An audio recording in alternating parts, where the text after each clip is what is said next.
The webinar will provide you with practical insights into effective data management and data management planning.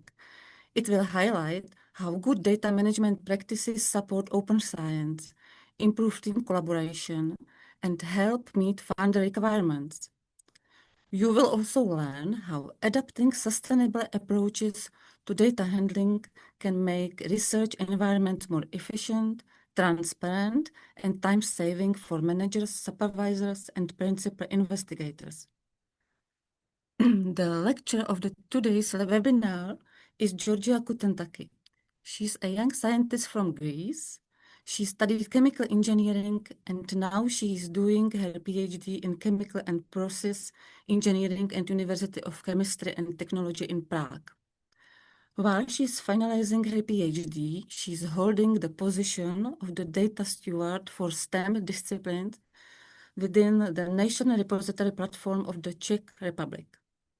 Georgia is also actively involved in both national and international initiatives that promote good scientific practices and open science.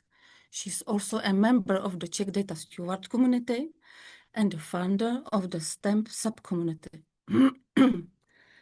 Now, I would like to give the word to Georgia. Georgia, it is yours. Hello, I hope you can see me and hear me. Because I will not be able to hear you, to see your comments, sorry. Feel free to open your microphones if you cannot hear or something goes wrong. And I would just like an okay that you can see my presentation right now. So thank you, Eva, for the introduction. This is the Prepare Your Team for Effective Data Management Plans, in quotes, version 2. If you have been here before, you still have things that are new in this seminar because I have updated the presentation based on feedback and what you would like to see. So even if you've seen it before or not, you will still have enough things to learn today. It will be slightly long, but we'll go through it together, and then you will have the option to also have the presentation in a recording and also the presentation itself. So as mentioned by Eva, data steward for STEM fields. I also work as data steward in VŠHT for faculty position, and today's presentation, I would like to thank my colleague Anna Soldanova, who is working at the Czech Academy of Sciences in the library, for the help for editing this presentation. So, a short program for today. We will have basically 50-minute sessions with 10-minute break, so you can have a breather, relax a little bit, and have a coffee. And in the end, we'll have around 30 minutes of Q&A. The first part is mostly focused on introducing the information you need for data management and open science, while the second part is practical examples of what you will encounter and how you can deal with those things.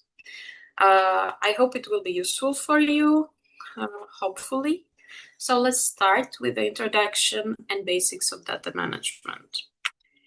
And this slide, I simply give you the vocabulary I will be using today, in case you haven't heard it. And this vocabulary also is used in everyday practice when you talk about open science or data management, so it's good for you to have heard it at least once. And we start with the most basic terms. OS will mean open science, DS is a data steward. DMP, you definitely have heard the infamous data management plan from a lot of funders and further, and it's probably why you're here. And now a little more complicated, we go to metadata. Metadata is basically information about the data, or how I like to call it, data about the data. The FAIR principles are not fairness as we talk about person, but they are abbreviations for findable, accessible, interoperable, and reusable data and other outputs, and we will discuss about them a bit later. A metadata standard that you will probably hear a lot is basically a structure of metadata that is already defined, and you basically have to fulfill specific list of requirements for specific metadata. So for example, if I work in spectroscopy and there is a metadata standard for spectroscopy, there is a specific list of metadata that I will have to provide using this standard. Now, if you see the abbreviation CC, it comes from Creative Commons. Creative Commons are types of open licenses used for both data and publications or other creative works. And in general, CC does not mean a specific license. It's the general term for all the licenses. And there are several of them. We will also go through them today. And last but not least, we have the PID. PID is a persistent identifier, which is like an ID for a thing, person, a place, the same way that you have your ID from your country. And this can be a DOI for your papers that you have seen a lot, and it's the same way for data and other information. So, what do we mean when we say data? To separate a bit the information between data and metadata. Sometimes these things can be considered the same. It's not the same because, for example, here I will show you some examples of data, and these are not an extensive list for sure. This is very short, but just so you get the grasp if you are not sure what your data are. So for example, numbers or dates or other results, locations and images that you received through equipment in your laboratory or outside, or by reading literature. And also the data points of a graph. So if you have a graph and you have these little dots creating a line, these are data points that come from other data that are filled in the axis. Personal data like my name or my date of birth, my real address, my email address, my IP address, all these are personal data. And computational data if you work with such, so your inputs and outputs, but also your settings are types of data.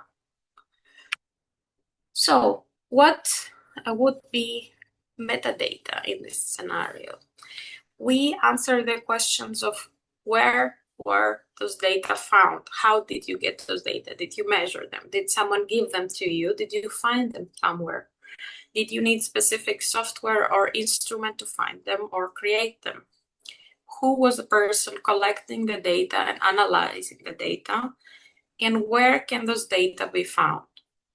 Are the data available for reuse? Can they be adapted? All these questions that are about the data are giving the metadata. Data management in general, it's have taken a lot of, let's say, space in our lives lately, and we hear about it a lot. And it can become scary sometimes that we talk about it like a requirement. But in my opinion, you do data management regardless. You do it every day without thinking about it. So if you are in a laboratory and you name your samples and you date them, you already are managing data. If you store your pictures in a folder in a computer, or if you make this folder and name it, you're also managing data. So these very simple practices are already parts of data management. Just naming it data management for some reason makes it sometimes scary. It doesn't need to be this way. And that's why we're here today. So in research, of course, we mean it also a little bit further. When we talk about data management, we involve several steps, like the first and foremost and most important is to understand what data you're creating or using. And as a PI or a manager of a team, you need to know not the specifics. So not like we create 10 of this type of data, 10 pictures, then this is not what I mean, but what is the idea behind the data? We're creating spectroscopy data, or we are simulating something, and we're creating data based on the simulation. Just to know what is the data you're every day creating in your project or using. You might be using someone else's data to create something new. And in general, in research, what is the idea behind data management is that we are planning how these data are managed. So we don't simply wait until it's time to use the data, but we prepare and we have idea about what will be the name of this data, what type of data are useful for my publications, what type of data will be deleted by the end of the project. And in this territory also comes which data am I going to publish for these projects. Now that does not necessarily need to be clear in the beginning. Sometimes this is not possible to know in the beginning of your project. But during the project, you have some idea slowly which data will be published and how. And usually until now, it was with publications without a lot of supporting data information. There was supporting information, but usually didn't involve the actual data. So today we are talking about the actual data that will help someone repeat your analysis and receive the same result. And in the data management process, as managers and PI supervisors, I will be using one of these words from now on, but I mean everyone. So one of the most important parts is to understand these processes so you can create effective budgeting for your project when you are already thinking about the project. So there are possibilities for you to ask for budget for software or hardware, or even data repositories where you want to store your data. But you need to have thought of what the data are and what are all the processes they need in order to be able to explain why you need this budget. And there come the data management plans. And I hope after this seminar, you will not just think of them as funder requirement. So this is my goal, to help you stop thinking about data management plans as funder requirement and make you see them as something useful for you, something beneficial. They are, of course, a funder requirement. I'm not saying they are not. I'm just saying this should not be the main point while you're doing a data management plan. And I want to show you how the data management plan is going to be helpful for you, especially in the position of managing. In general, DMPs should be living documents. You'll hear this a lot. They are supposed to be updated often. They're supposed to reflect the truth of what is happening. And it is an important document for you and your team that is working on your project or your laboratory.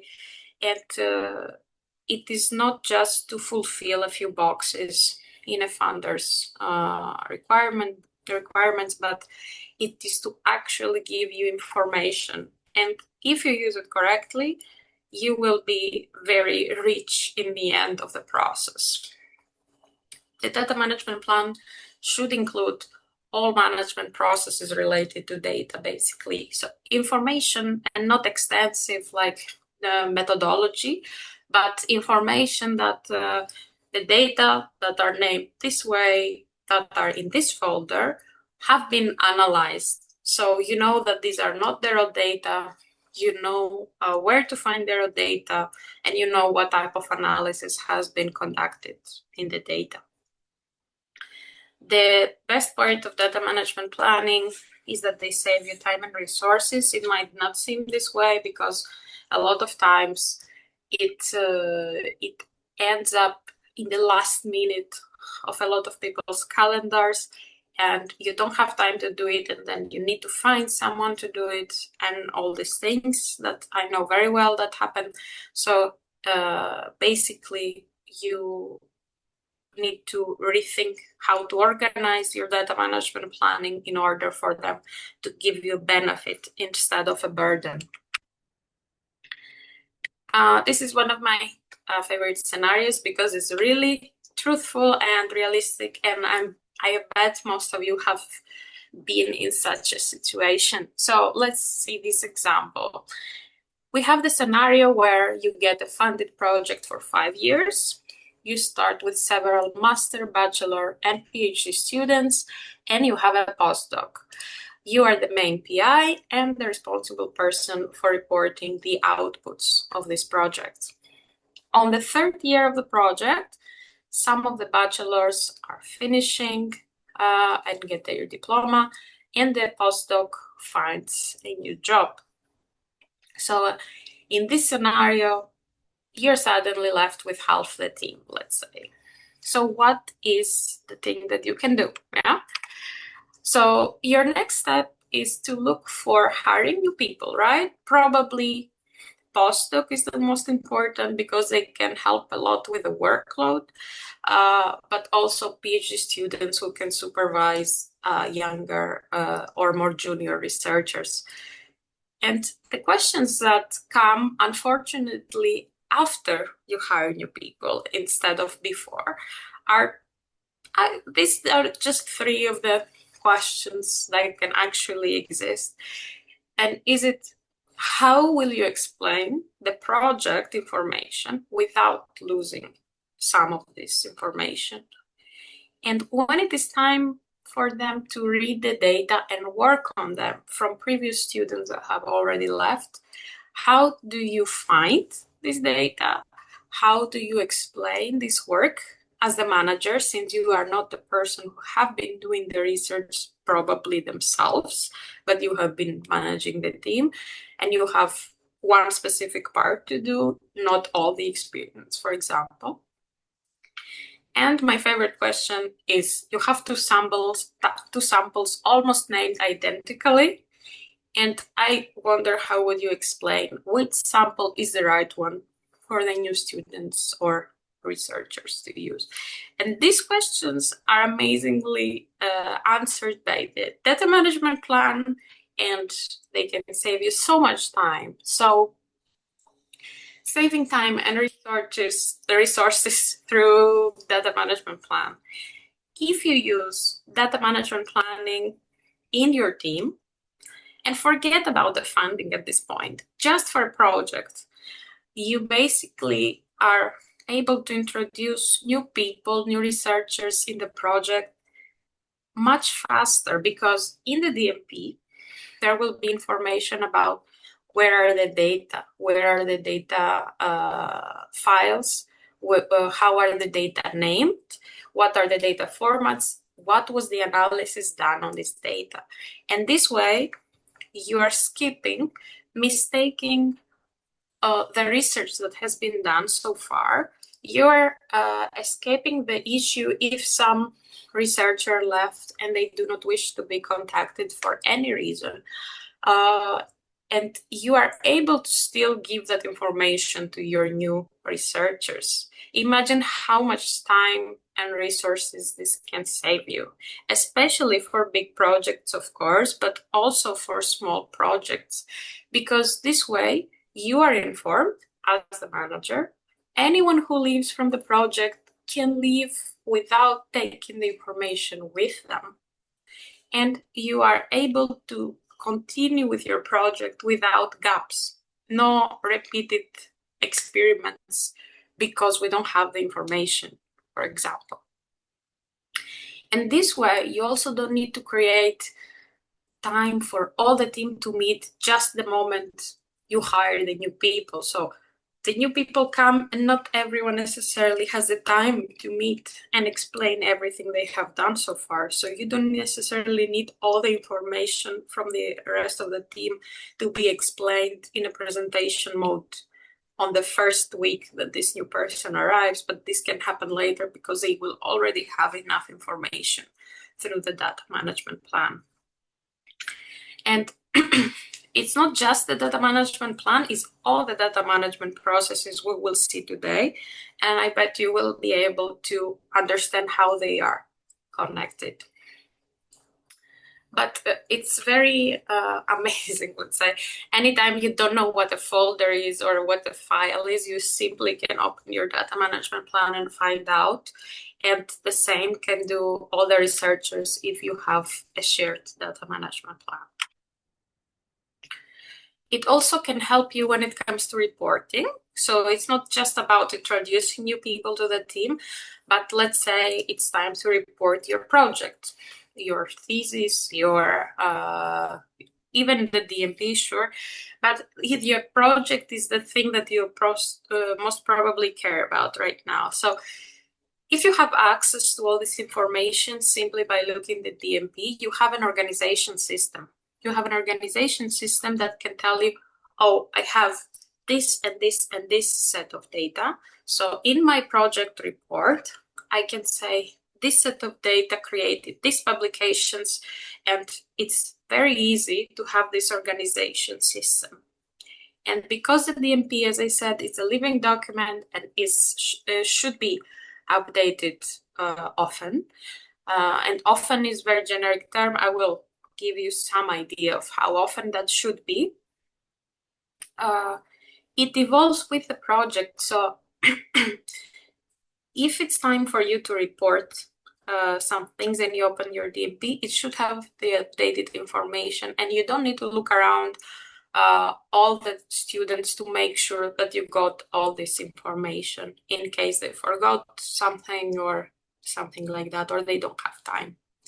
And when it's time to report, not just for the main report, but also for the DMP, you basically take your internal DMP, you clean it up, you curate it, you remove information that you might want to keep just internally, that is confidential, or you make it a bit better. But at the point that you need to report it, you don't need to spend your week just thinking where to find all these people, to find all the data, but it's already been done through the time of the project. So you just need to review it.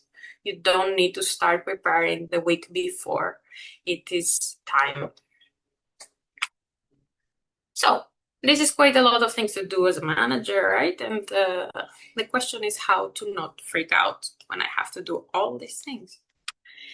And the main idea is that you need to start preparing immediately. It's the best case scenario is that you start preparing your data management processes the moment you conceptualize your project. So before you write the official proposal, but while you're doing your drafting. So you think about the project, you probably think about possible outputs, right? You probably think about possible publications and things like that. And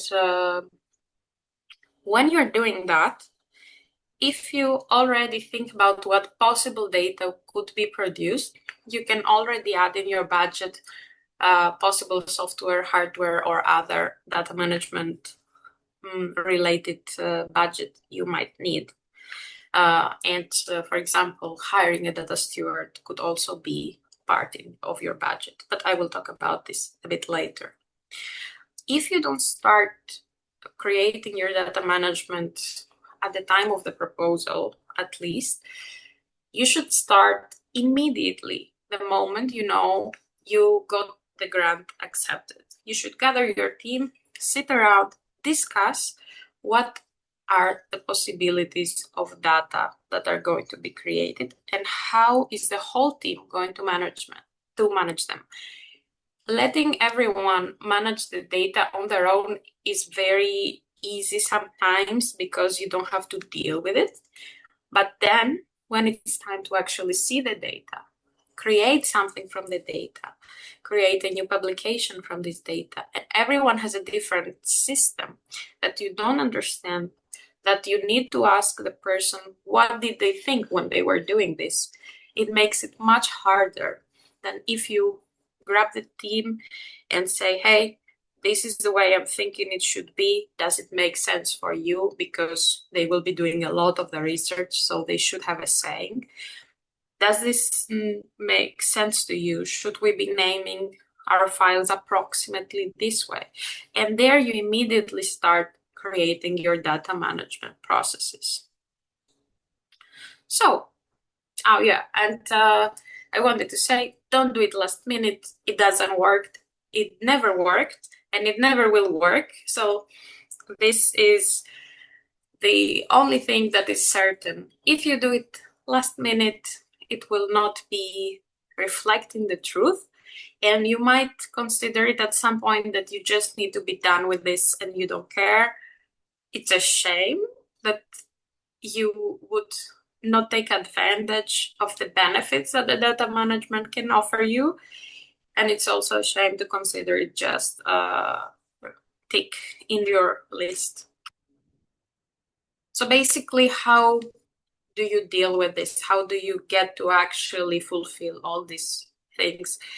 The most important part as a manager of a team or a project is that you get to know your open science requirements. And open science requirements also could involve data management requirements. So publish journals of open access, publish the data in repositories, use specific licenses for data and publications, use a long-term preservation data formats. All of these are open science requirements, and most of the funders have a dedicated section when you apply, when you read the call, and they explain the open science requirements. If it's not in the call, it should be in the information you receive after you get the acceptance. So you should know your open science requirements. This is something that is non-negotiable. If you don't know them, you will not have the time to actually fulfill those needs on time. And you don't need to try it out, because I tell you now, it's really not working. If you don't know them, you will not have the time to fulfill them. And requirements are usually, they are for different funders, either obligation or simply recommendation. And it depends on you what you added in your project proposal.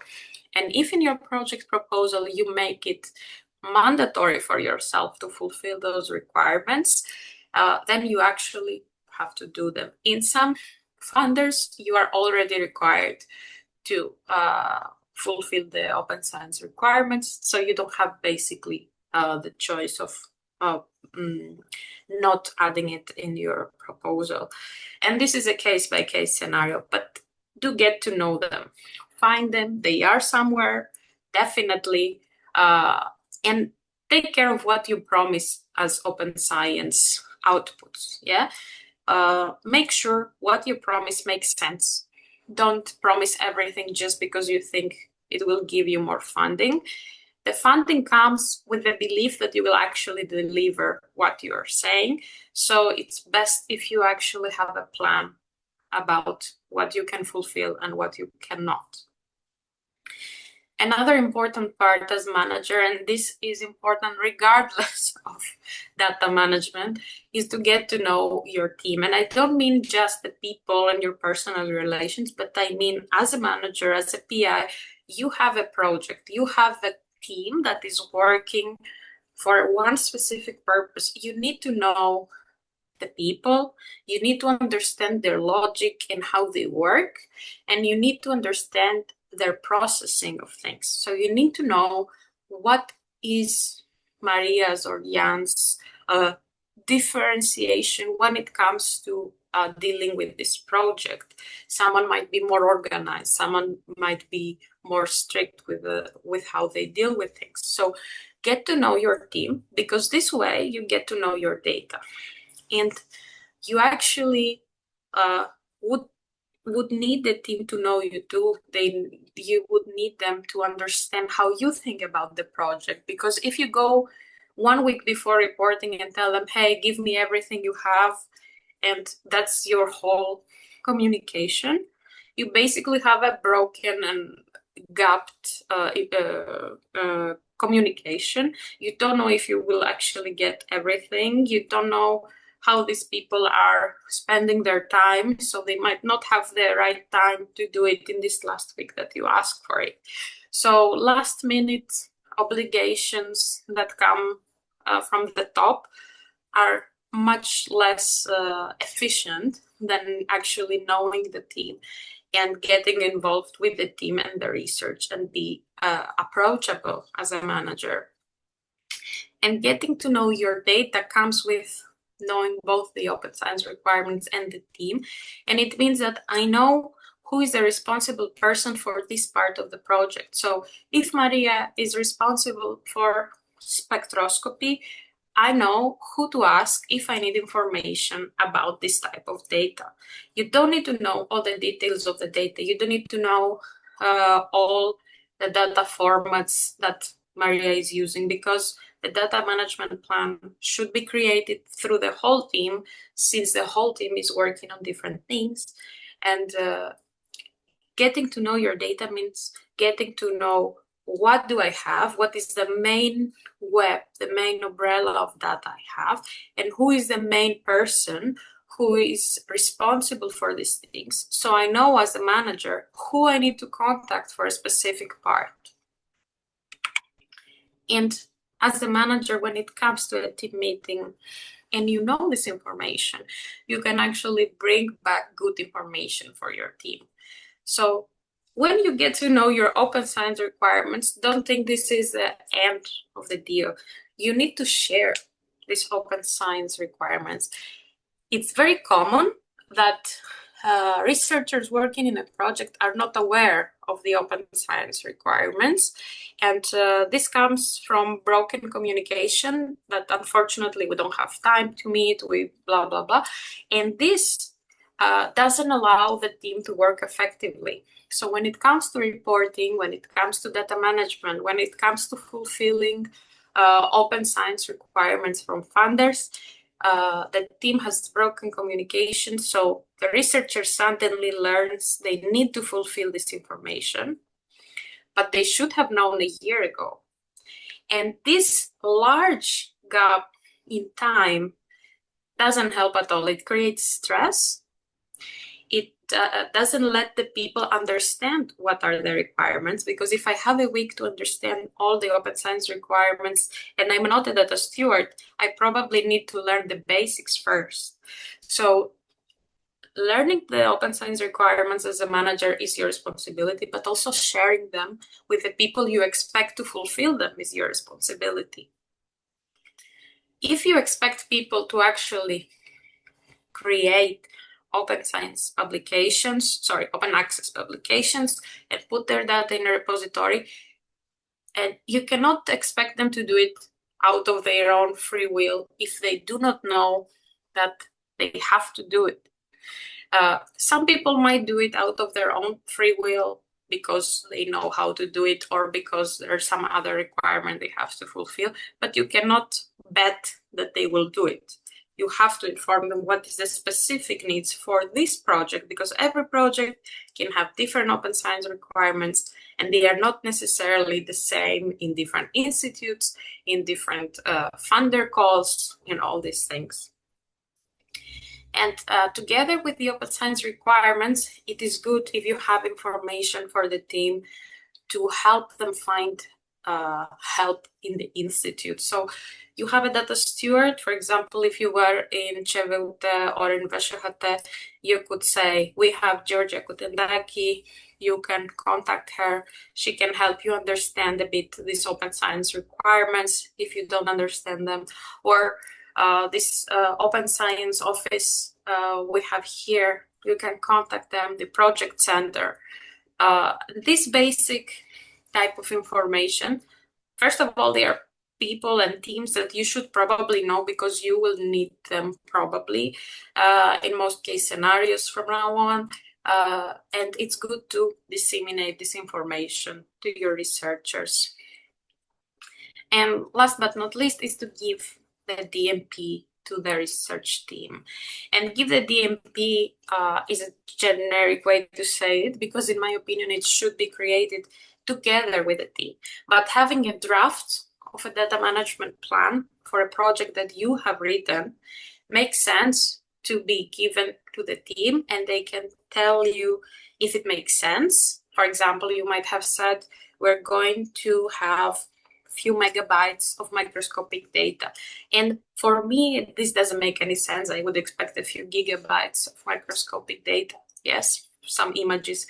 So the researchers themselves can tell you what to expect from their type of research, and you can agree on the naming, on the formats, and the publishing possibilities. Okay, DMP timeline. So data management planning timeline, and it's just not just about the data management plan, but it's also in general about the data management. So the generic timeline when you should be looking at your DMP or creating this DMP starts, as I said before submitting the proposal. So at the time of conceptualizing, at the time of writing it, let's say. This is the first time you should be considering what goes inside your data management plan. And right before submitting the proposal, the next step after you get accepted is that you have some deadline for submitting your first data management plan. And this is the most common way, at least. And this is the next time you take a look at your data management plan. And you take your draft from the first time, you talk with your team, you update a bit what you have written, and you submit your data management plan. Then you keep updating your DMP, and the time you review it is before the first phase of the project is ending. So the first interim report that you need to submit, your second data management plan or something like that. It's the time that you look at it again to make sure that everything is updated. And depending on the size of the project, if it's a few months or if it's a few years, you get to do this again and again sometimes. And the last data management plan you do is after the project has ended. And in this data management plan, you need to be including all the information of your project. Where is everything? Where are you having this data? What did you publish in the end? Did you do what you promised? And it is okay to not fulfill everything coming to data management, because sometimes you might have some obstacles that you don't expect. But the data management plan gives you the opportunity to explain why some things didn't go as planned. And so for your information, data management plan is including information just about the data. It's not about publications, but I am talking about publications too, because we are talking in general about data management and not simply about data management plans. So what is the usefulness after the last DMP? You do the DMP, you're like, finally, I don't have to do this again. And some people say they are useful, and you cannot think, how in the world can this be useful for me? And the idea behind the usefulness of the DMP after a project for a manager comes from the fact that a lot of times managers, supervisors, or PIs are creative creatures. They have an idea how to continue this work. And sometimes if you don't know what you have created or where is the things that you have created, you cannot create new things. So having a data management plan after a project gives you an overview of all the data you created. And it's in an organized structure where you can see them all together. And seeing information all together gives you the possibility to imagine new things, to create new ideas for new projects for the future. And it also gives you the opportunity to know where these data are, what are the data, as I have been saying before. And this way, you don't only have an idea how to continue this project, but you also have the means. You have a starting point, you have preliminary data for a new type of project. And you know where these data are. They are not lost. They are not lost in some USB. They are not taken away in Spain or wherever by a student who left. They are available. Everyone has clear names of these files, and they are in formats that you can open in a few years and still be able to decipher what is there. This is the idea. And not just for the manager, but also for your team. It helps to also have easy access to what was done and where are these data. But a lot of times the researchers from the team need to publish the papers or their theses, even their dissertations, and having an organization system of data as a data management plan can help them when it's time to write this information, because you have a dissertation to write and you have a data management plan. You know this part of the project is related to your dissertation. You're like, okay, all this data I can use for my dissertation. This makes sense. This makes sense. This order of information will be in my dissertation. And this is much easier than having to write a thesis or dissertation, looking around your computer for data, looking around the laboratory computers for data that you don't know if they have been deleted or not.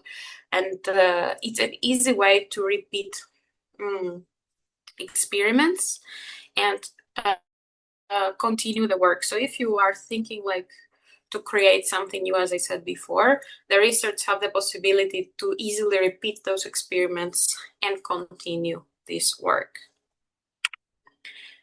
Now, I will give you some example of commonly used tools for data management planning. You probably have heard of some of them, but these are the, let's say, 4 basic ones, or most common ones that we use in the Czech Republic, at least. And I start with the Data Stewardship Wizard, which is an open source tool. And basically it has a simple question and answer format, where you can collaborate with a lot of people. You can have pre-filled answers or personalize some questionnaires based on your needs. And you have the option, for example, to discuss questions inside the questionnaire itself. So if you need help from a data steward like me, you can tag me in the specific question and I can answer your question there. Then it's the FAIR Wizard, which is an extension of the Data Stewardship Wizard, but it is built, let's say, for organizations. And it's a software as a service in cloud environment. And it has also not help desk exactly, but you can ask for help while in Data Stewardship Wizard, you basically have to deal with all the issues on your own. So the FAIR Wizard has also some pre-filled things, some extra information. Then we have Argos, which is created by OpenAir. If you know it, they're a big name in open science and data management. And basically there is a catalog of funder templates where you can, again, answer the specific questions. And last but not least, we have DMP Online, which is created by the Digital Creation Center in the UK, and or it's based in the UK, and it has a simple UI where you basically fill your data management plan again in a question and answer, but in a more paragraph way, instead of like a bullet points or something like that. So the Data Stewardship Wizard can be used through specific infrastructures. You can have your own instance, and for example,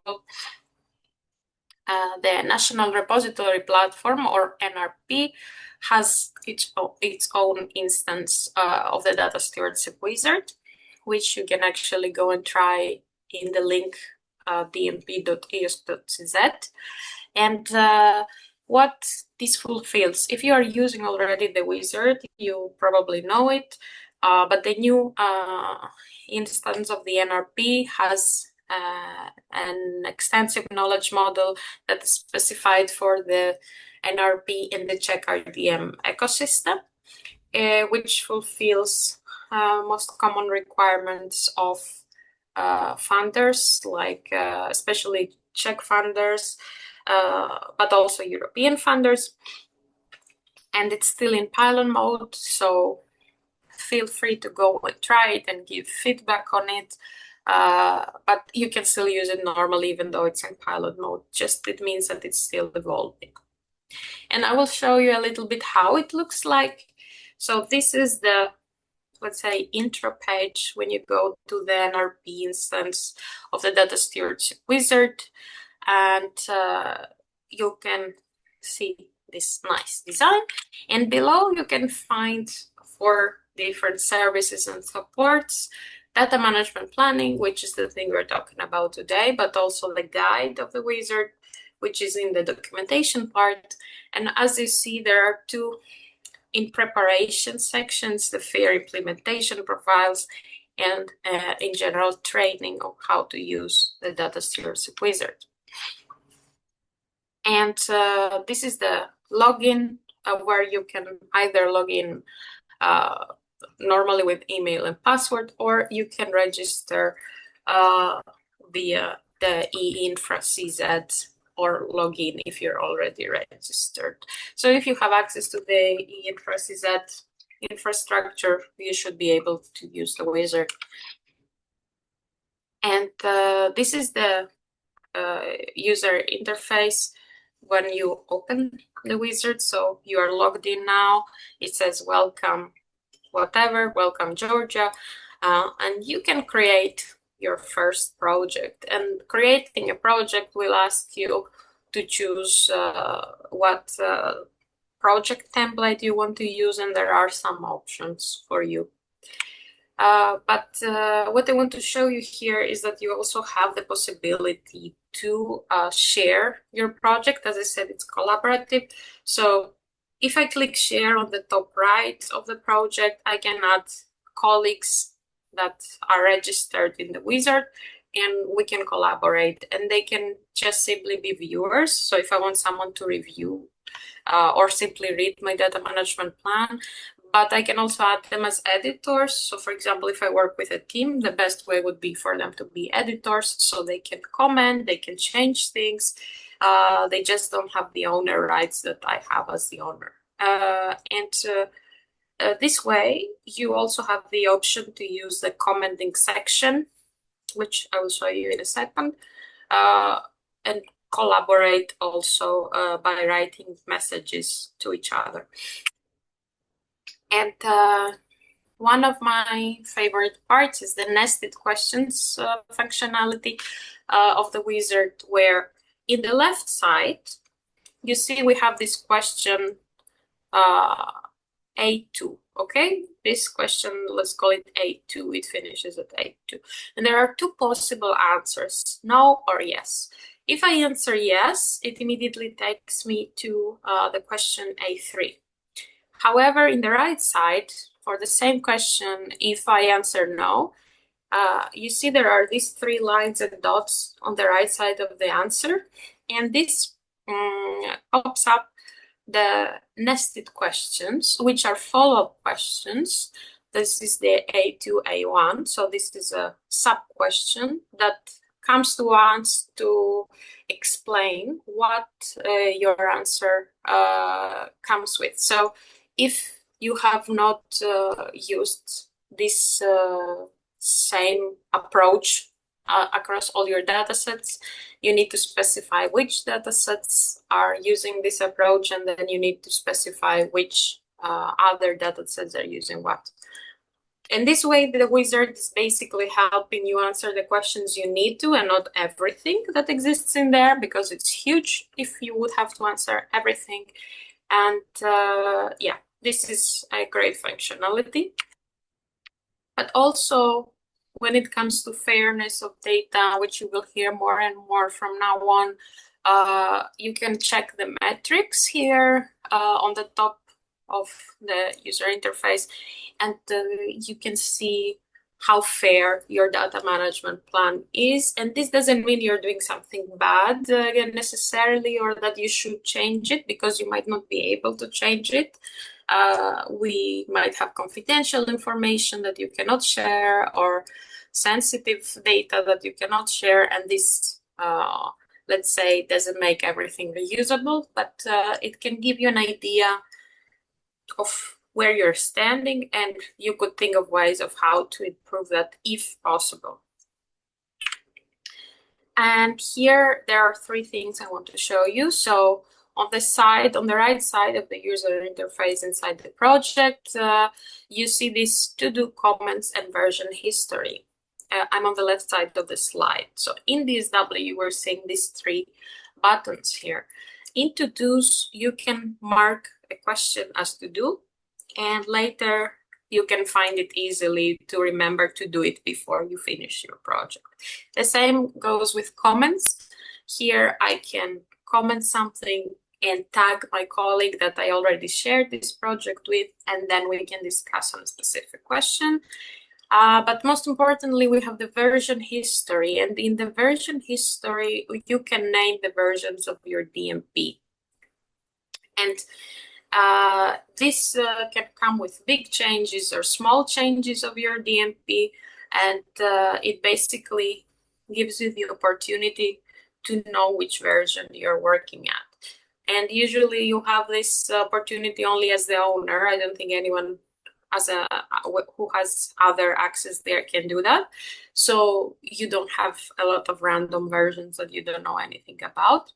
And for example, here I have named this version 2. And in the export file that I get after I finish my data management plan, I get this table where it shows the different versions of the data management plan.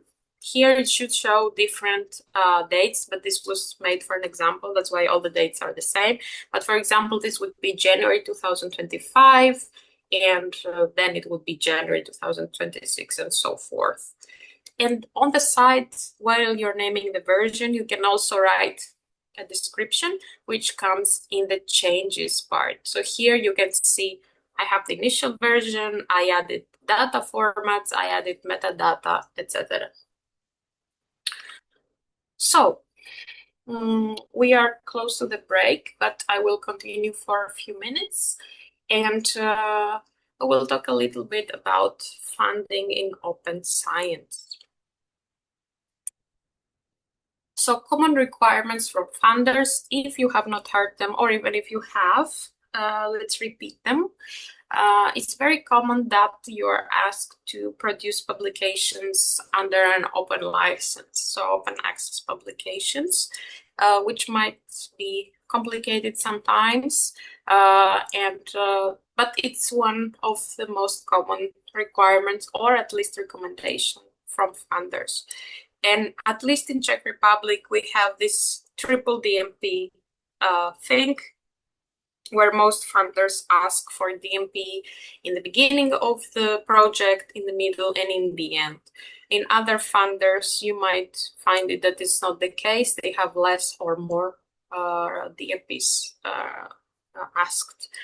And then another common requirement from funders is the submission of datasets in trusted repository. And trusted repositories are there are different ways to understand this terminology. There are the trusted repositories that have certification, like a core trust seal certification, and usually a data steward will help you figure out if the repository is trusted. But the funders lately have been adding lists of possible repositories that they consider trusted. So you can also get advice on what could be considered trusted based on the funder webpage. And then another thing is that you should be including ethics information inside your data management plan and probably in your reports or your application. But also in the data management plan, is important to say that you're working with personal data or other type of sensitive data and how you're dealing with this ethics situation. Now, common requirements from funders are not the only things that exists. We also have common requirements from journals. And a lot of journals will ask you to, if you want to publish open access, to also have the related data to the publication in a repository. So the idea is that you put your data in a repository and then you cite them inside your publication before you submit them. Other journals could have the requirement that you put the data or the preprint in a repository that is related to the journal. Usually the data are not an issue if they're in a generic repository. The preprint, it's better to read the requirements of the journal before you put it somewhere. And then we have the data availability statement. And the data availability statement, you must have been filling it out for years if you're doing publications, or if you are just starting, I'm telling you, it exists. And the data availability statement is a part of your publication, and you are stating where are these data available that created this publication. And the most common practice, unfortunately, was so far that for data, we will contact the author or some contact person from the authors. And this would be the way that most people would write it. If you need the data, they are available here, contact the author for access. And in most cases, this would not be the case, because you would contact the author and the author would not reply, or the data would not really be there. So it's a bit complicated thing to write in a publication. What gives transparency to your publication and makes people trust what you have given is to not write this statement except absolutely necessary. For example, as I said, with sensitive data, you might not even be able to share the data. So there you also have to write the information. But if we're talking about shareable data, you put your data in your repository, you get a DOI or another persistent identifier, and then in the data availability statement, you say the data are available there, and they contain all the metadata that can help you recreate these experiments. And this way you are transparent, you show credibility, your publication is much more trusted if people can simply open the data and repeat the analysis themselves. And then we have the credit, if you have heard it, contributor roles taxonomy, which is basically a system that gives separate roles of contributors, specific possibilities of what they have done in a specific publication. So for example, we have 5 authors and we have simulations, we have writing the script, we have actual experiments in the laboratory, physical experiments in the laboratory, and in the publication you write through the credit, which is very simple. You can find it online, and it gives you all the possible information. Who did what? So in this publication, we know, for example, that this person basically acquired the funding, or this person did the supervision, but another author did the writing of the paper, and they did all the analysis, for example, and things like that. And this also gives credibility to your publication. Now, common mistakes and questions that come with the territory of data management and funding in open science are a lot, but we'll keep it as simple as possible. Starting with things that we will talk about after the break. So data formats for long-term archiving is one of the most difficult things to grasp still. And I get why it's not the easiest thing to understand, why something that I'm using every day is not going to be useful tomorrow or something like that, and I don't get to think about it every day.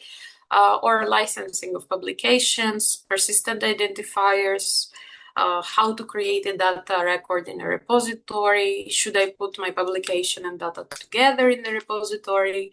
Should I put all my data for a paper or a project together? Where should the software go? And all these things. These are very common questions, and they are followed by the common mistakes that we will talk about today and how to actually fix them. And here, a little bit before the break, I want to show you some examples of file formats. So desirable file formats, I mean desirable for long-term preservation. And we have a list here of common requirements for data formats for long-term preservation. And you might think that this is too complicated and you cannot think of all that. And I get it that you might not have time, or a data steward that might know these things already to help you. So I'm giving you here a list in the next slide. This example comes from the Cornell University Library. And basically, we see here a very commonly used format, Excel files, I will call it, because there are a lot of different Excel file formats. And these are not considered ideal due to proprietary format, because they are from some company. They are not open format. So you don't know what will happen to the software if the company would stop existing or something like that. Of course, Microsoft has some solutions to open their data files in other software, but the point is that this is a very common format, the XLS, for example, and we're using it every day, and it still is not a long-term preservation format. An equivalent of it that you can use for long-term preservation is to transform it to a CSV file, and then you have a long-term preservation format, because it's a simple comma-separated document of values. And here, of course, we're not going to go through this today, but I wanted you to have some examples already. And if you go to the link of the Cornell University, you will see a more extensive list, but here it shows you what are the long-term preservation formats equivalents for other formats you might be using every day. And in these 4 links, you can also find, not just from Cornell, but from other libraries or other places, what are file formats for long-term preservation. And I thought you would like to have this information. Now, we will have, I think, 10 minutes break. Yeah, let's keep 10 minutes break, and I will see you in 10 minutes. Grab a coffee, relax a bit, and I will see you in a while. Thank you for staying here, and now we're going to go to more complicated things. And yeah, break time is over. So I will go to common questions about data, and here we will dive in a bit to more practical things. Usually you will get these questions either from a researcher, or you will need to answer these questions yourself. But the main idea is the same. So common questions that exist relating to data involve where to upload large data sets, and there we either have the solution of paid repositories or to curate your data set in order to keep only the important information. So you can upload it to a repository for free, things like that. who owns the data? And this is a question that usually is very confusing to a lot of researchers, especially. I hope you as the managers are aware who owns the data that come out of your projects. But what could help make it more clear would be contracts with researchers and with other collaborators that state exactly who owns which part of the project that is being created. Also, if your university accepts your data deposit of the data online, then you should have a data steward in your institute who will probably answer this question. In most cases, the answer would be yes, generically speaking, but we have a lot of universities that work with sensitive data, and maybe this deposit would not be acceptable. Does my industry collaborator need to know the deposit of the data online? And this answer is always yes, because if you are collaborating with industry, you should have specified information. And if you don't have it, ask for it, like to make a clear statement who can upload what, if there are specific processes you need to go through to upload data online. And this should be clear. And I don't know if I work with sensitive data is also a strange question for me, but it happens. And then you need to talk, if you know that you are working with sensitive data, you should also let the team know if they have doubts, but also you can talk with a data steward to help you with this answer. And then we have the question of what is metadata, but I will be talking about it quite a lot in a while. So now we will take a look at some data. Just for your information, I found this public data set online and I used it and changed it for the purposes of the seminar. So if you actually want to see the real data, you should go to the appropriate DOI that I'm giving you here and in all the slides. But let's see the data that I have been working with. So here we have a dataset in Excel format. We open the Excel sheet and we see this example. It's fluorescent polarization data for figure 7, and the sheet name is called sheet 1. And this is the thing that we see when we open it. This is the first glance of the dataset. And if you have worked in a laboratory for, I don't know, dissolution, you might understand some parts of this information that exists here. But the main thing that I see as a data steward when I open this data set is the complicated structure. So in the beginning, you have 2 columns that seem to work together, and you have in the middle 3 different parts, and on the right side 2 more parts. And I do not understand why this is the order of things. And I'm giving this example so you can give your team some information how they should organize their data. And these are things that we know as researchers, but a lot of times because we are in a hurry, we forget. So basically, I would structure this data set differently. So when someone else opens it, they can easily understand what they're seeing. And this does not come simply from the dataset file.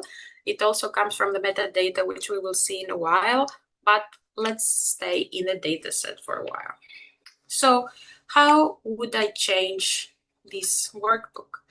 Instead of having one sheet with a lot of datasets all around that you have to figure out what is what, I would basically separate the data in what I call a semi-vertical orientation.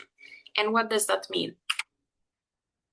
I would separate the data sets based on their functionality, if they are related to each other, and I would make it clear that they are separate from another part. How would I make that clear? In the data file part, before I give the metadata, I would basically, first of all, I would make more clear my naming conventions even inside the data file. For example, the first two columns, in my opinion, would contain some type of concentration. So in this fantastic data set or functional data set, this would be cons, would mean concentration from absorbance at 200 nanometers. So I measured the absorbance at 200 nanometers and I got this working concentration. And in the second column, the final concentration would mean working minus initial concentration. This is how I would say it if, let's say, that was the meaning. So I would give some extra information. And also, there are these sets of data are somehow connected, but I do not know how these data were collected. So in one scenario, this could have been related to time. And every time point of 5 minutes, I would measure one of these data points. So in this scenario, we would have these 3 columns having a relationship. And then we have 3 rows that are gapped. And then we have a second set of columns that are related. And we again have 3 gaps and another set, 3 gaps, another set, 3 gaps, another set. And this way, it is clear that these are separated, and still this is not enough when it comes to archiving data online. And we will see how this information would be in the metadata information. And this is why metadata are important. But let's see. This would be the first organization step, and this is not the only organization method. Yeah, this is just an example. So we are involving now other questions about metadata. And except of what is the metadata, which we have talked about already, there is also the question of how to create the proper metadata for the project. And what do I need to include? How does metadata look like? And this is exactly why we're using this public dataset to play with.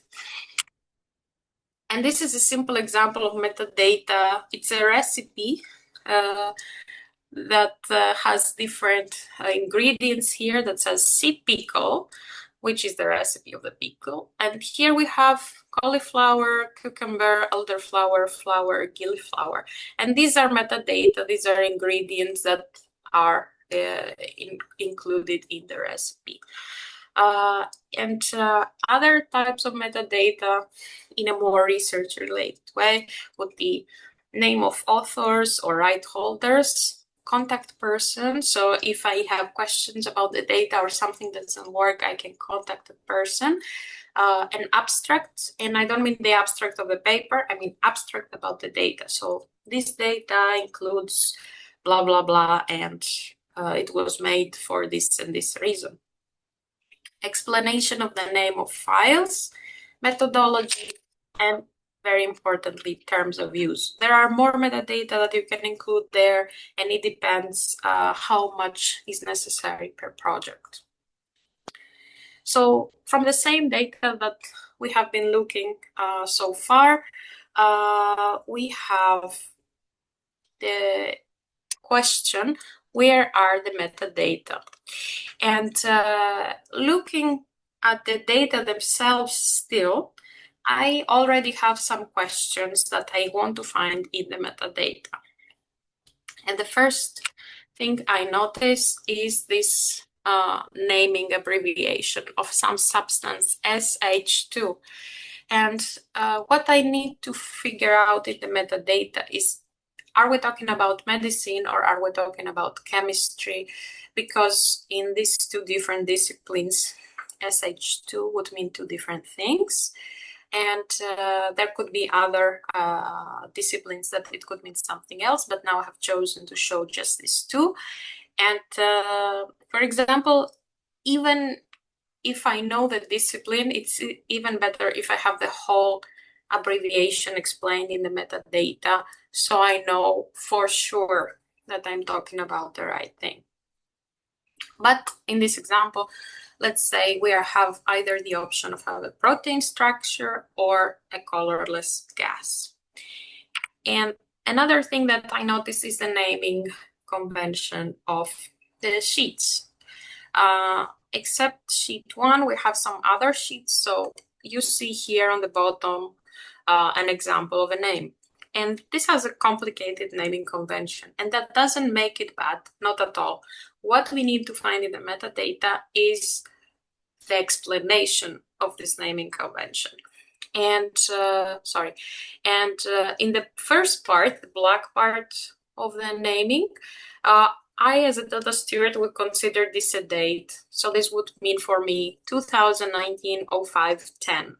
So 5th month, 10th date, but still in the metadata, I need to confirm this. I cannot use this data by just thinking I understand what they mean. And the second part, I definitely cannot figure out what it means without metadata. We also are noticing that there are some cells that have the same name, and they are very similar to the sheet with this name. So I see the similarities, and all the similarities have to somehow be explained in the metadata. And there is some number 3 that is connecting the two cells, but not the naming of the file. So I am a bit confused here, and I don't know exactly what does this mean. So all these questions should be answered in the metadata. And here is the metadata themselves. Of course, these are not all the metadata. This is just for the example. And I'm taking a look at the metadata, and the first thing I look for is a link between the data and the metadata to explain these questions that are created. And I'm showing you this not because it's just how you would have to look at some data online, but how you should prepare your data in order for them to be understandable from other users, and not other users from a different discipline, even just even users from your own laboratory, for example. So we're looking for a link. And the first thing that I notice is that here we indeed talk about medicine. In the keyword section is that we talk about medicine. So I'm thinking immediately that the SH2 meant the protein structure. However, if I actually want to be sure, I have to see it somewhere written. I see the title of the file, and I keep on looking, and I'm thinking, I see the fluorescent polarization data, but I do not see the figure 7. So what is this figure 7 contain? I understand the data are fluorescent polarization. I don't see the figure. Is this figure shown somewhere? Is there a DOI or another persistent identifier where I can see this figure? And is this figure connected to an article? Are these data connected to an article? What I'm missing here is a connection between the data and another persistent identifier that will show me how is this data connected to another work.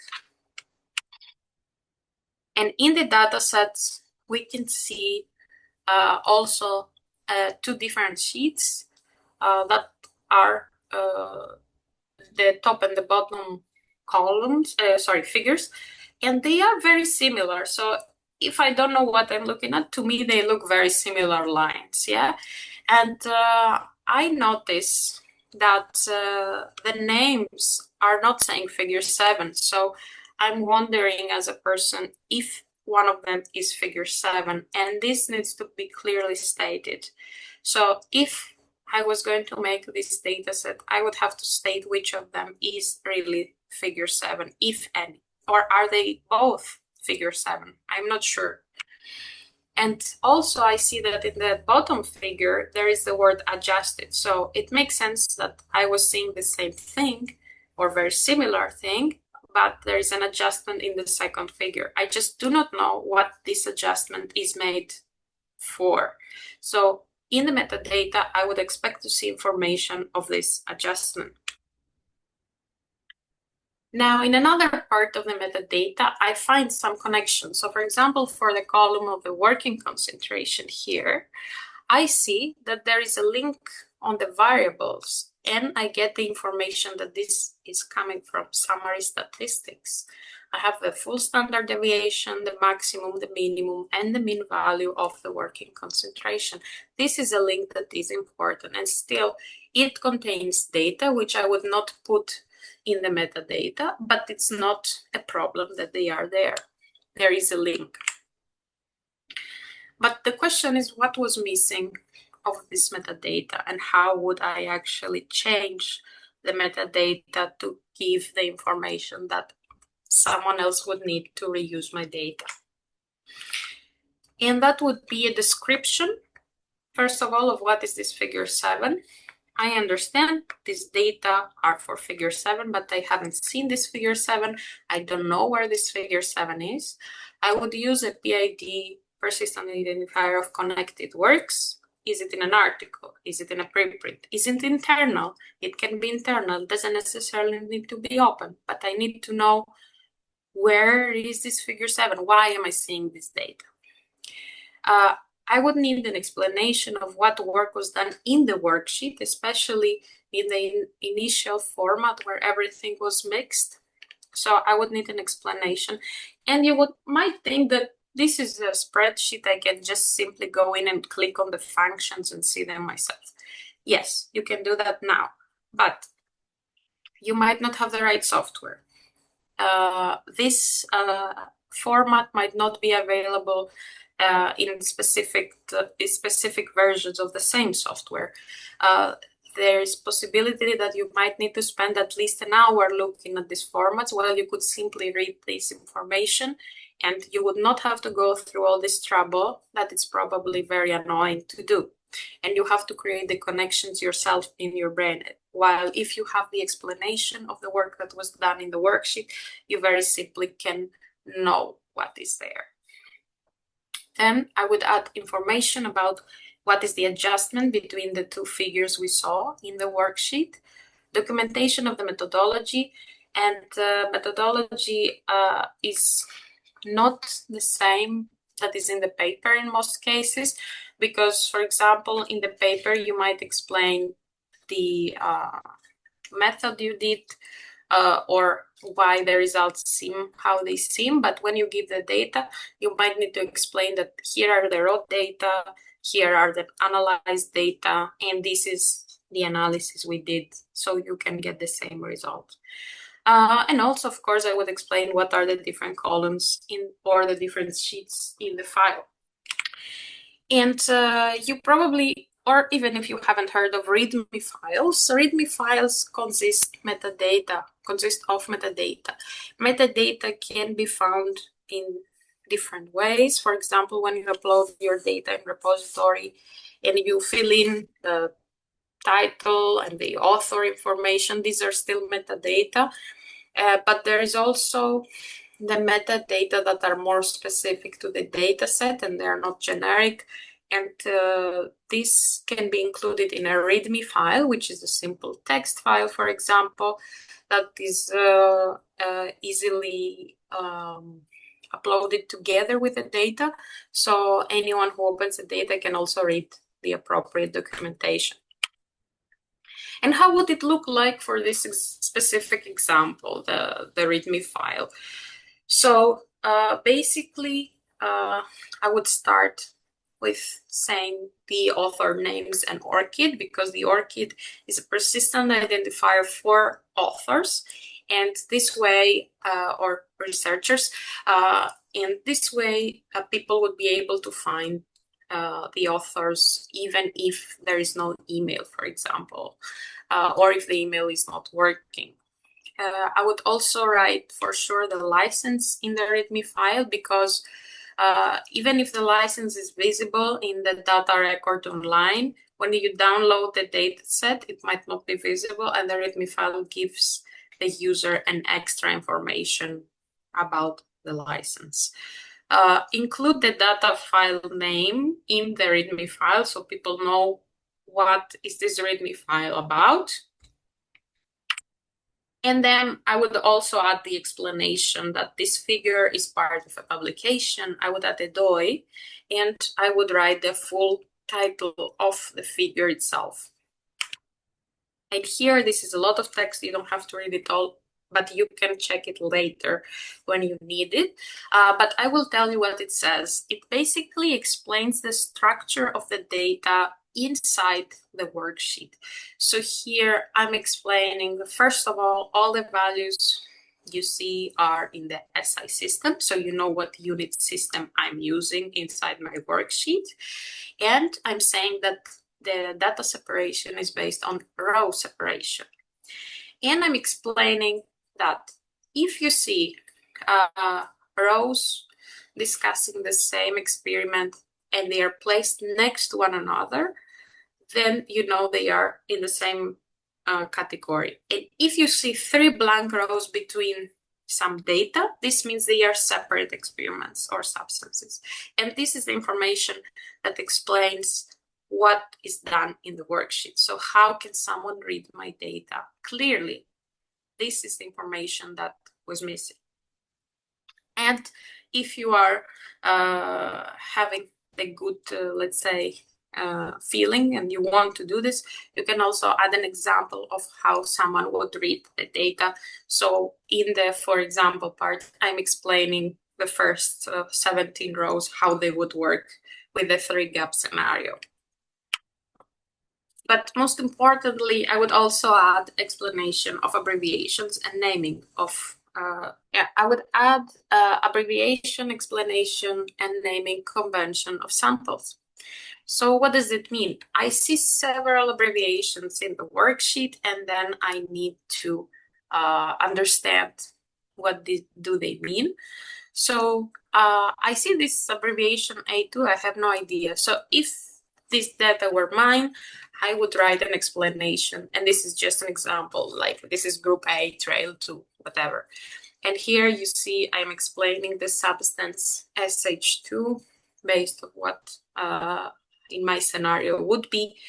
And then you have the naming convention of samples. And this is a very complicated type of naming convention, but you can make it work as long as you give the information to the people. So I am transforming the specific names to a generic information. And this is my naming convention, the first thing. And then I'm explaining that AX means X hours. So 1 hour, 2 hours, 3 hours. So when you see this AX means so many hours. I'm explaining every single letter, and then I give a proper example that also exists in my dataset. So I'm explaining that 24X means 24 hours, 25 means test 25 out of 28, this 25/28. Sub 8 means subject 8, and 3 means repetition 3. So now, from now on, I don't have to explain again the naming convention inside my files, because now everyone has this information and they can interpret what my files, my data mean. Okay, this was about this data set so that I played with to give this example. I hope it was clear. You can also check it later, go through it again, use it for your own help, and you can even write to me if you need more explanation. Now we're going to continue with some common issues on data reuse. And these are where licenses come to play. And we will start with most common issues. And the thing that I really find very uncomfortable is when people don't see a license and they decide to simply use a resource regardless of that. And I have to tell you that this is a big no-no. And the rule of thumb is that if we don't see a license, we don't use the resource, or we don't use it. We consider that it is under copyright. And there are specific things that you can do with that resource. So if you don't see a license, that makes things harder, but you should consider that it's copyrighted. So if some researcher comes to you and says, hey boss, I did this analysis and this is where I found them, and you don't see a license where they found it, it's probably not going to be good for you to publish the results of this research unless you get permission to do so or you find the license. Another common issue is that a lot of people put data for one publication together, and it does make sense. It's not necessarily wrong, but for example, it makes more sense for small sets of data or data that are quite related to each other. But it creates the problems when you wish to create new versions of data or when adding the metadata and the licensing information. So if your data would consist of several data sets that need different metadata and different licenses, this would make it very difficult to publish them all together. And then data and publication together in a repository or in a journal make things also more difficult because the data and the publication then don't have a separate DOI, and or you don't know which DOI is for what. Now a lot of repositories give you the possibility to link your data to a publication. So you can add the DOI of the connected publication in addition to the DOI of the data. And the problem there is that basically not just the PID, but if some changes come, or if this journal stops for some reason existing, or the article gets deleted for some reason, and the only thing you're left with is the DOI with the citation, and the data are connected only to the article, then we're basically losing also the data. These are some things to consider. And last but not least, another common issue is data and software together in a repository or anywhere. This also creates the issue with the PID and the metadata, but most importantly, not all licenses fit everything. And I will show you examples that licenses for data are a lot of times not used in software and the other way around. And common solutions to these issues would be that you would prefer to use data with a license or open data than those that don't have a clear licensing term.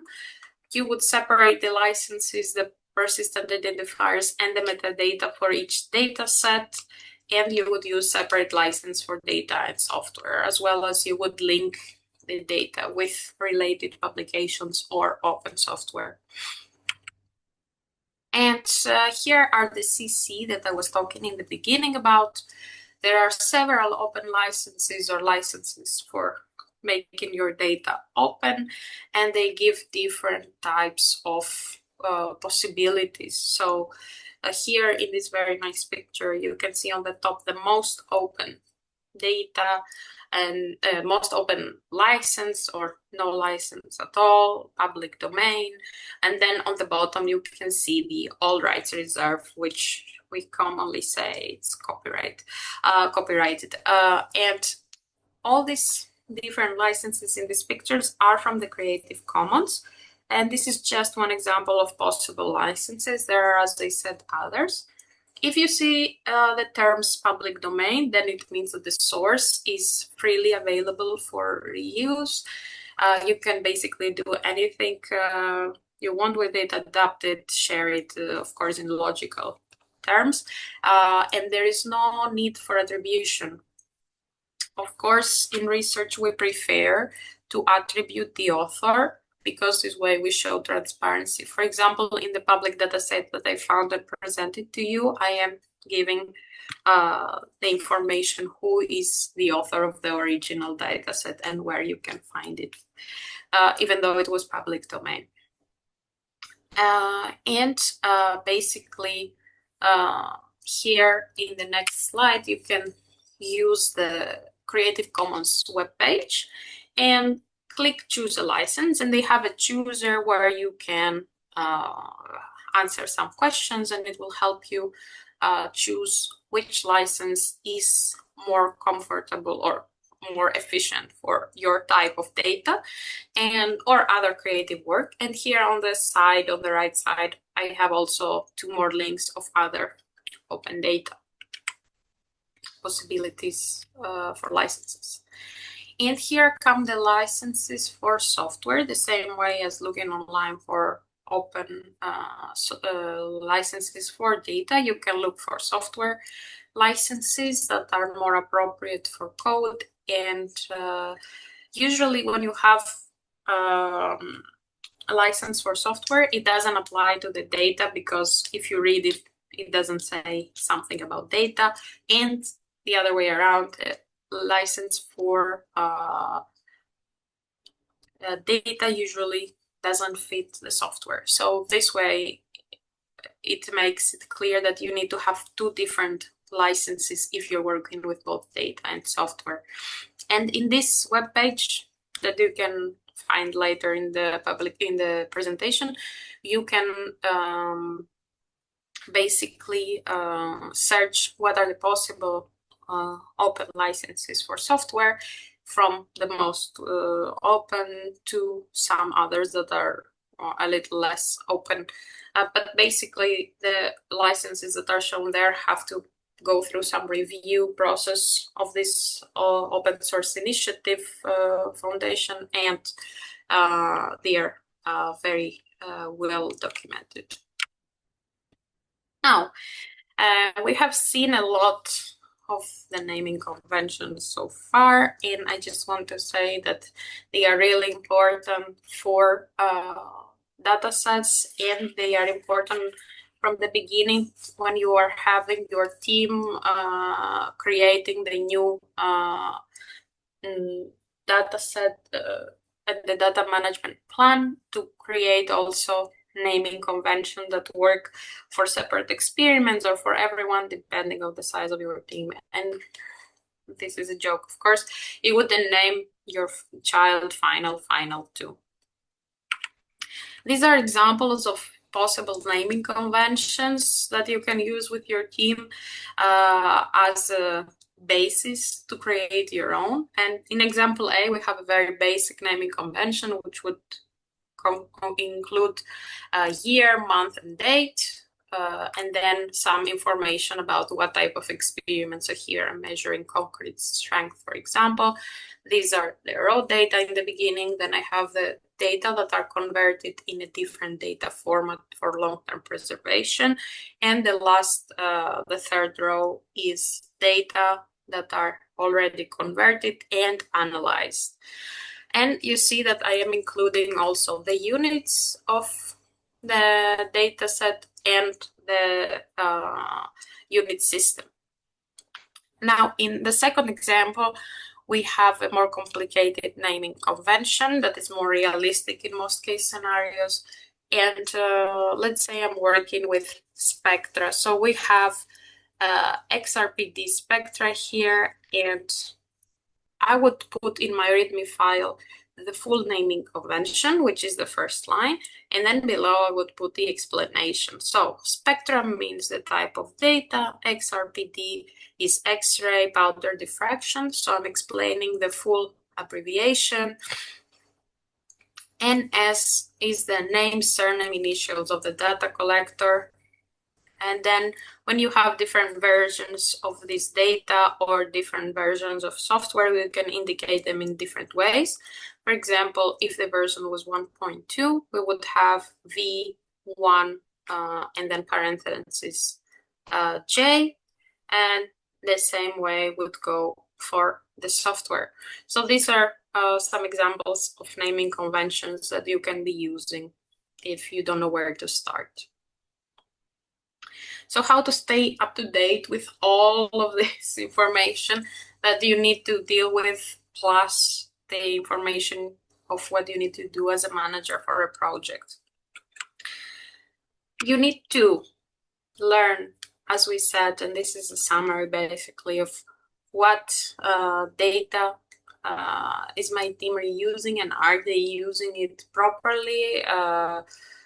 Can we reuse this type of data? Because if you're building your publication and you're using data that you shouldn't be using, probably your publication would not be trustworthy. And what data do we produce? Where are they? But also, what data do we need to submit in the end? Do they need the raw data only? Should we also publish the analyzed data or curated data? And this a lot of time depends on the discipline also. So it is also a case-by-case scenario, and it's better if you discuss it with a data steward or at least someone from the team that is more related to the data management practices.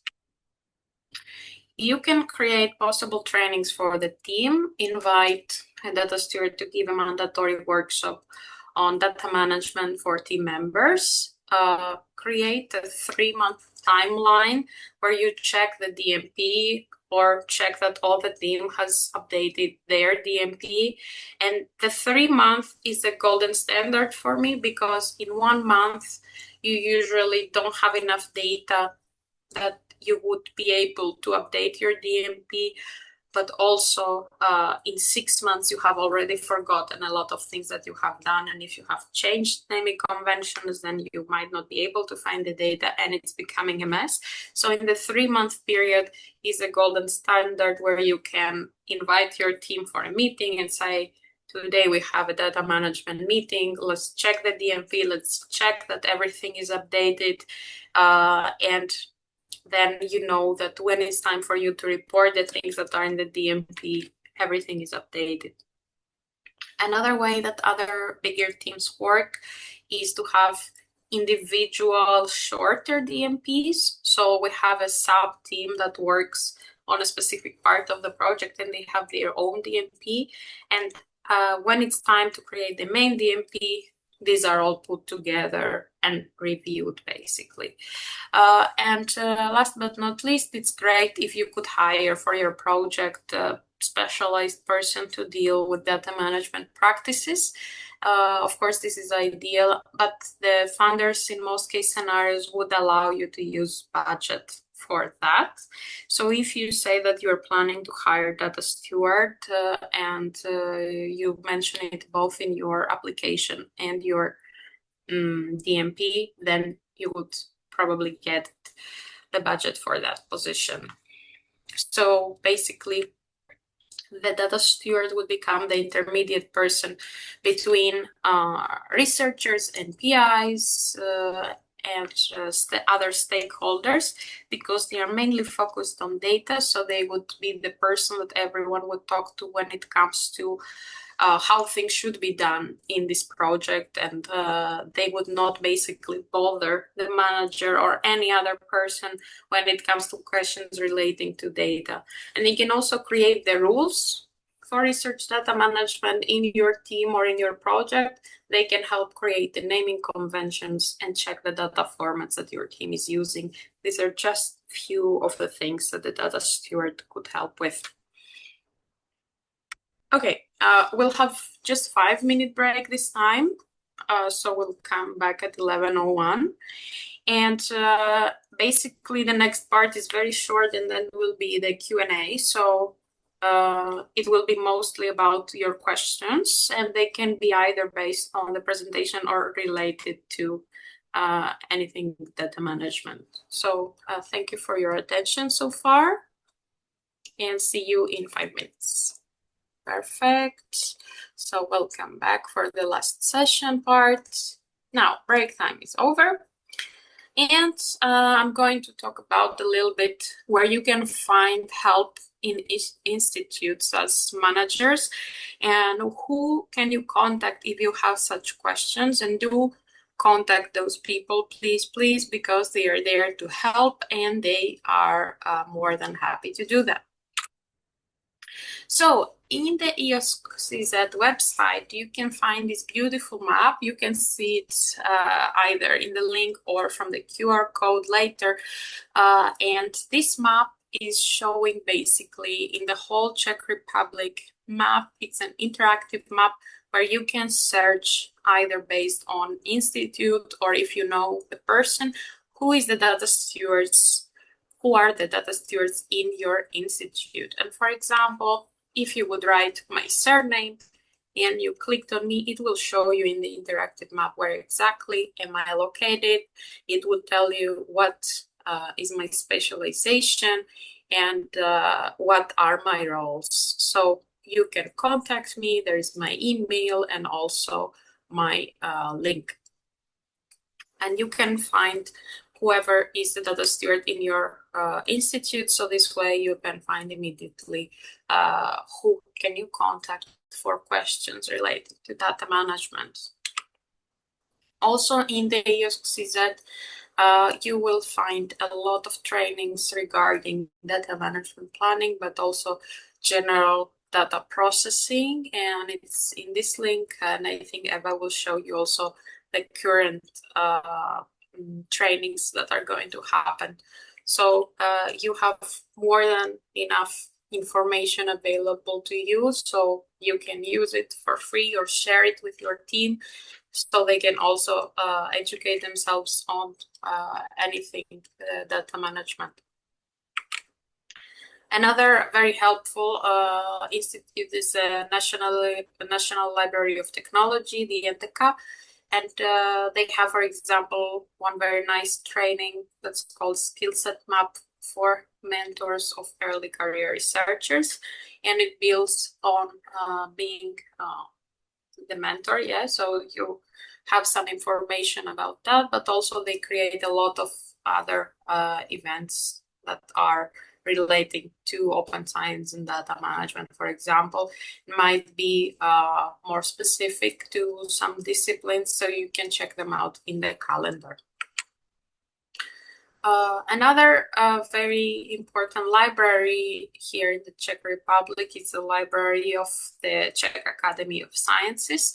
And if you come from the Czech Academy of Sciences, you know that you have at least 50 institutes, and the library is trying to help as much as possible. So if you contact them through the email on the bottom of this slide, you can basically ask them questions about legal aspects or for proposals that you don't know how to deal with the open science requirements.